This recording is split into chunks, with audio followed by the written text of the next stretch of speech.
Guys, আমি আবার আজকে নিয়ে চলে আসলাম আপনাদের কাছে নতুন রেসিপি মটর ডালের বড়ার তরকারি। আমি রাত্রে ভিজিয়ে রেখেছিলাম, বাড়ির মটরের ডাল আছে, ছোট মটরের ডাল। আমি রাত্রে ভিজিয়ে রেখেছিলাম। এখন আমি ভালো করে ধুয়ে ছেঁকে নিব। ভালো করে মটরের ডালটা ধোয়া হয়ে গেছে। এটাকে এবার আমি মিক্সার গ্রাইন্ডারে বেটে নিব। এর সাথে আমি নিয়েছি আদা, রসুন, জিরা আর লঙ্কা। এগুলা মিক্স করে আমি বেটে নিব। আমি এর সাথে মিক্স করে আদা, রসুন, জিরা আর লঙ্কা মিক্স করে বেটে নিব। এবার আমি বেটে নিব। ডালটা ভালো করে বাটা হয়ে গেছে। এবার আমি ঢেলে নেব। এবার পরিমাণ মতন লবণ আমি দিয়ে দিব। স্বাদ অনুযায়ী লবণ আমি দিয়ে দিলাম। রং অনুযায়ী আমি হলুদও দিয়ে দিলাম। এবার মিক্স করে নেব। এবার এটাকে ভালো করে মিক্স করে নেব। ভালো করে মিক্স করা হয়ে গেছে। এবার এটা আমি ভেজে নিব। কড়াইটা আমি গ্যাসে চাপিয়ে দিয়েছি। এবার আমি এটা বড়া করে নিব। বড়ার তরকারির জন্য আমি নিয়েছি আলু, ওটাতে আলু মিক্স করব। গোল গোল করে কেটে নিয়েছি আলু। দুটা নিয়েছি টমেটো আমি বেটে নিব। মটর ডালের বড়ার তরকারি করার জন্য আমি নিয়েছি মশলা। আমি নিয়েছি আদা নিয়েছি, রসুন নিয়েছি, লঙ্কা নিয়েছি, পেঁয়াজ নিয়েছি, এলাচ আর দারচিনি, জিরা।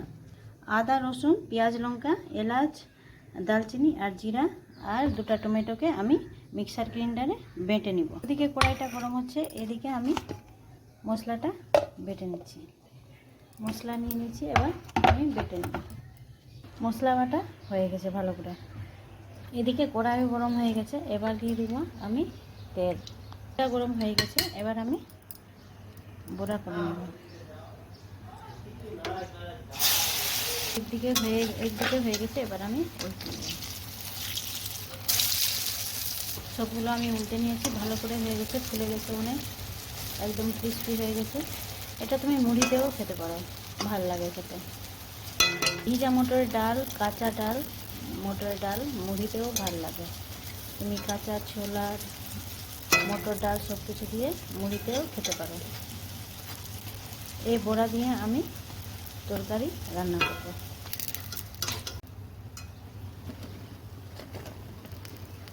কত ক্রিস্পি হয়েছে। বড়া তৈরি করার জন্য আমি আলু নিয়েছি, আলুকেও ভেজে নেব। পরিমাণ মতন লবণ দিয়ে দিলাম। খালি লবণ দিয়ে ঢেকে আর আমি আলুটাকে ভেজে নেব। আলু ভাজা হয়ে গেছে, ভালো করে গলে গেছে। এটাকে আমি বের করে নেব। আলুকেও বের করে নেব। খুব সুন্দর করে ভাজা হয়ে গেছে। এবার মটর ডালের বড়াও করা হয়ে গেল আর আলুও সুন্দর করে ভাজা হয়ে গেছে। এবার আমি মশলাটা ভেজে নেব। আমি দিলাম কিছু জিরা, গোটা জিরা। কেটে রেখেছিলাম পেঁয়াজ, লঙ্কা দিয়ে দিব। ভালো করে ভেজে নেব এটাকে লাল করে। পেঁয়াজ, লঙ্কা ভালো করে ভাজা হয়ে গেছে। এই যে মশলা বেটেছিলাম সব কিছু দিয়ে, টমেটো দিয়ে এবার মশলা দিয়ে দিলাম। মশলা এবার ভেজে নেব। পরিমাণ মতন লবণ দিব, স্বাদ অনুযায়ী লবণ দিলাম, দিব হলুদ একটু। আর ভালো করে ভেজে নেব। মশলাটা ভালো করে ভাজা হয়ে গেছে একদম। জল দিয়ে আমি ভেজে নিলাম। এবার আমি দিয়ে দিব আলু, ভাজা আলুটা দিয়ে দিব।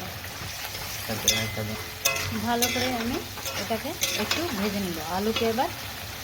আলুকে যেটা সিদ্ধ করেছিলাম, ভেজে রেখেছিলাম, ওটা আমি ভালো করে একটু ভেজে নেব। এবার আমি দিয়ে দিব তোমার বড়াগুলো।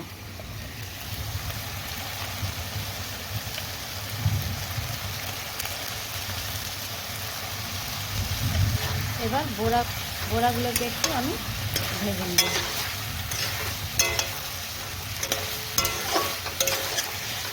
এবার সসপ্যানে আমি জল গরম করে রেখেছিলাম। এবার আমি দিয়ে দিব ঝোল দিয়ে দিয়েছি। এবার ঢেকে দিব। এবার ভালো করে বয়েল করা হয়ে গেছে। একদম সুন্দর করে সবগুলো ফ্ল্যাপি হয়ে গেছে, দেখো সিদ্ধ হয়ে গেছে সুন্দর করে।